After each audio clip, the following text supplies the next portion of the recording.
ద్వితీయోధ్యాయము సాంఖ్యయోగము శ్లోకం 52 యదా తే మోహకలిలం బుద్ధిర్వ్యతితరిష్యతి తదా గంతాసి నిర్వేదం శ్రోతవ్యస్య శ్రుతస్య చ. తెలుగు తాత్పర్యం.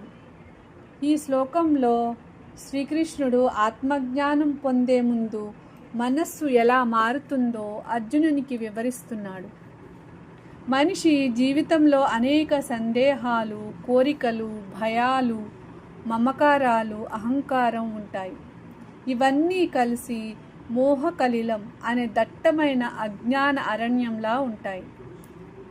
శ్రీకృష్ణుడు చెబుతున్నది ఏమిటంటే, నీ బుద్ధి ఈ అజ్ఞానాన్ని దాటి సత్యాన్ని గ్రహించినప్పుడు నీవు విన్న విషయాల పట్ల కానీ, ఇంకా వినాల్సిన విషయాల పట్ల కానీ అధిక ఆసక్తి చూపవు.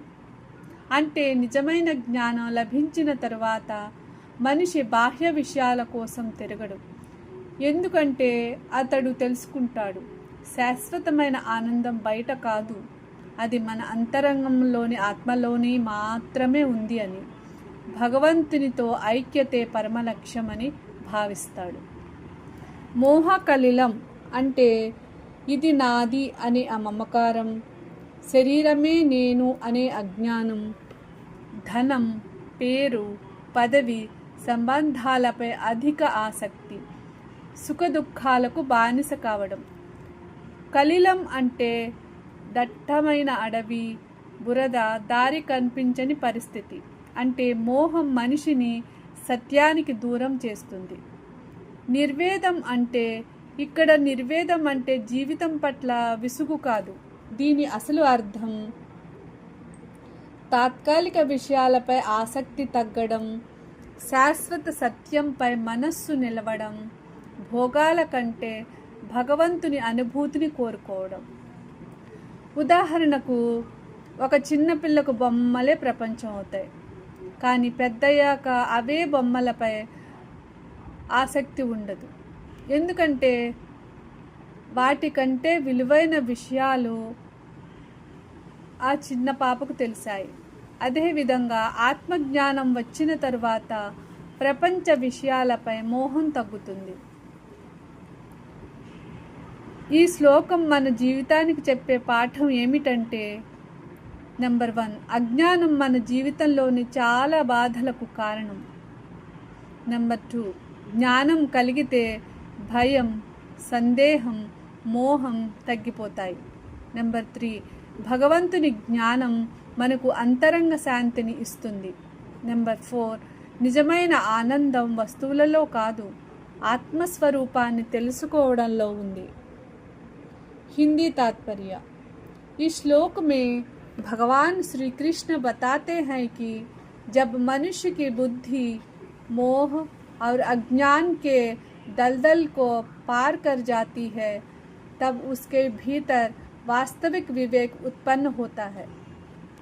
उस समय वह संसार की अस्थायी वस्तुओं और इच्छाओं के पीछे भागना छोड़ देता है. उसे समझ में आ जाता है कि सच्चा सुख केवल आत्मा और परमात्मा के ज्ञान में है.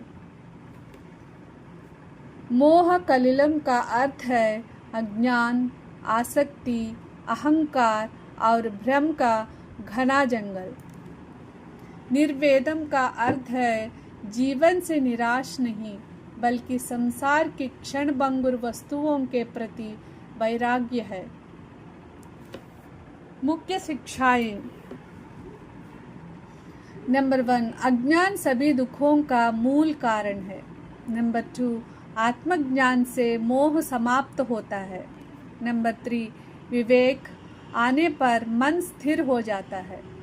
नंबर 4, सच्ची शांति बाहरी वस्तुओं से नहीं, आत्मज्ञान से मिलती है.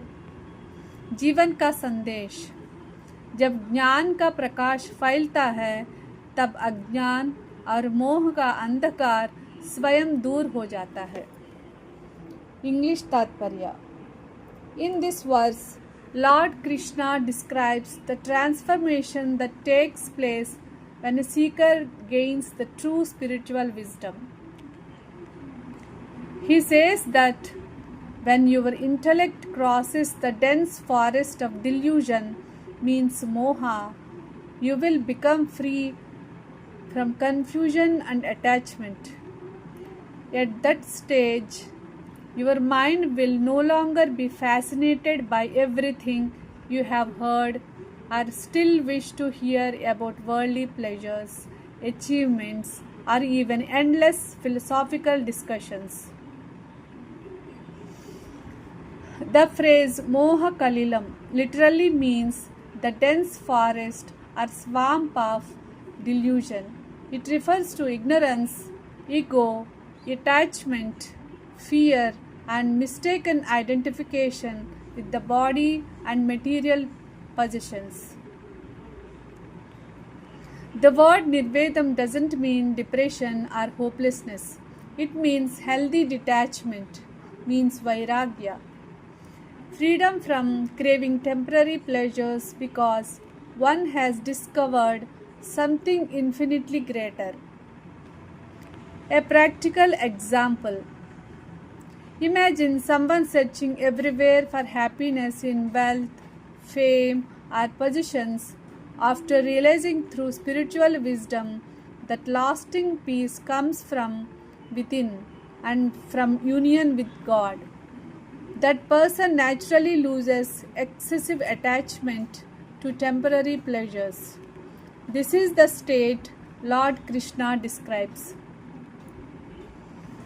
Key teachings are: number 1, delusion clouds judgment and causes suffering.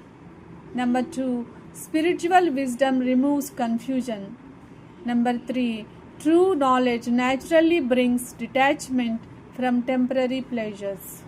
Number 4, inner peace comes from realizing the self, not from accumulating external things.